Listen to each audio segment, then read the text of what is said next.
महाराष्ट्र के छत्रपति संभाजीनगर में अमित और विद्या इन दो लोगों ने घर वालों के खिलाफ जाकर शादी की, जो कि इंटरकास्ट मैरिज थी।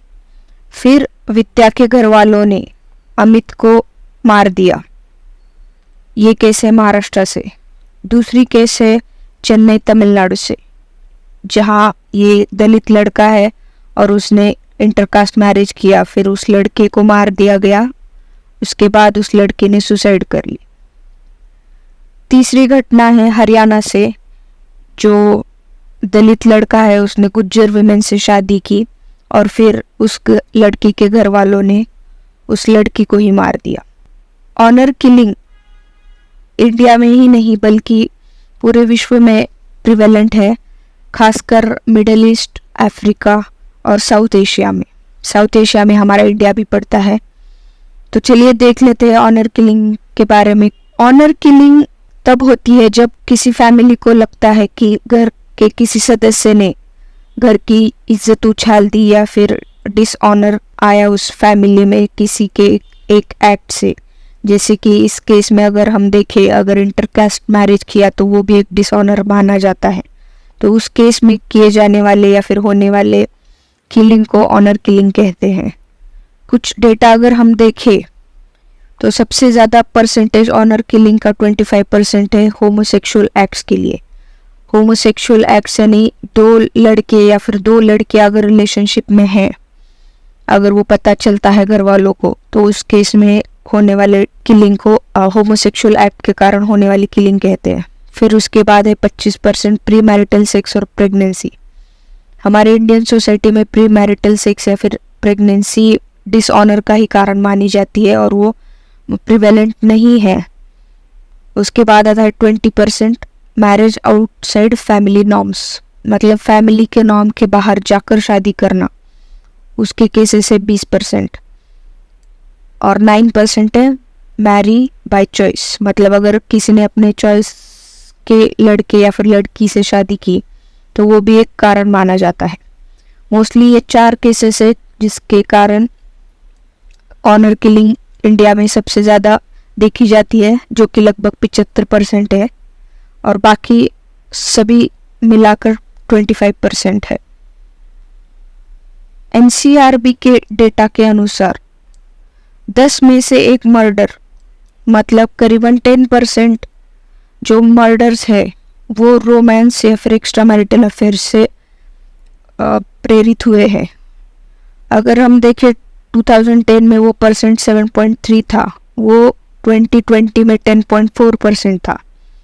ये नेशनल क्राइम रिकॉर्ड ब्यूरो का डेटा है 2020 का।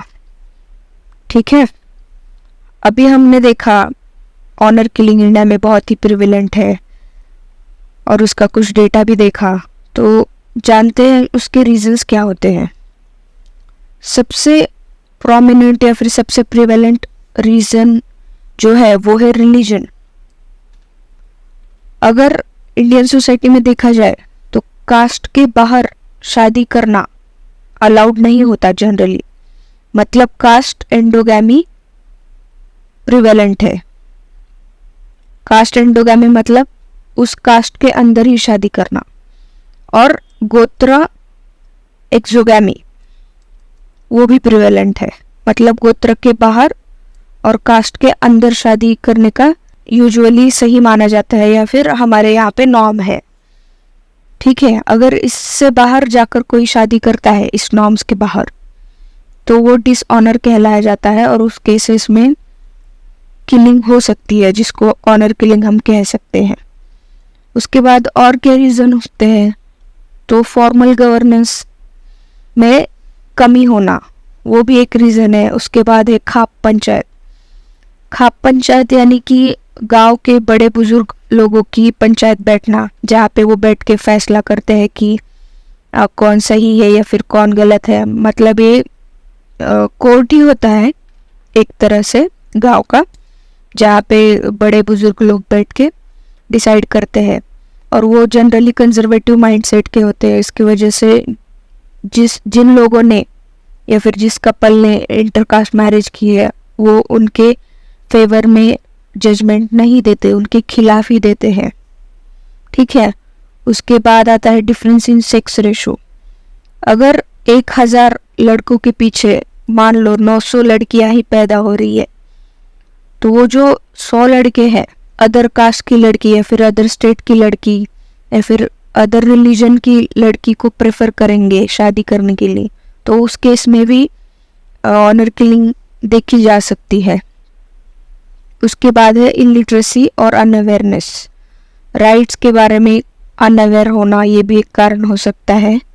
और उसके बाद है प्रेस्टीज और स्टेटस सोसाइटी में लूज करना, ये भी one of the major reason है ऑनर किलिंग के मामले में।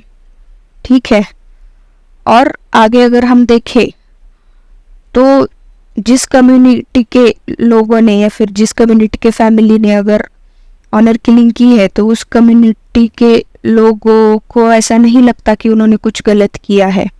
उनको लगता है कि उन्होंने सही किया है उस लड़की को या फिर उस लड़के को मारकर। ये हमने कुछ रीजंस देखे, उसके इम्प्लीकेशंस क्या होंगे आइए देखते हैं। ह्यूमन राइट को वायलेशन होता है। उसके बाद आर्टिकल 21 इन्फ्रिंज होता है।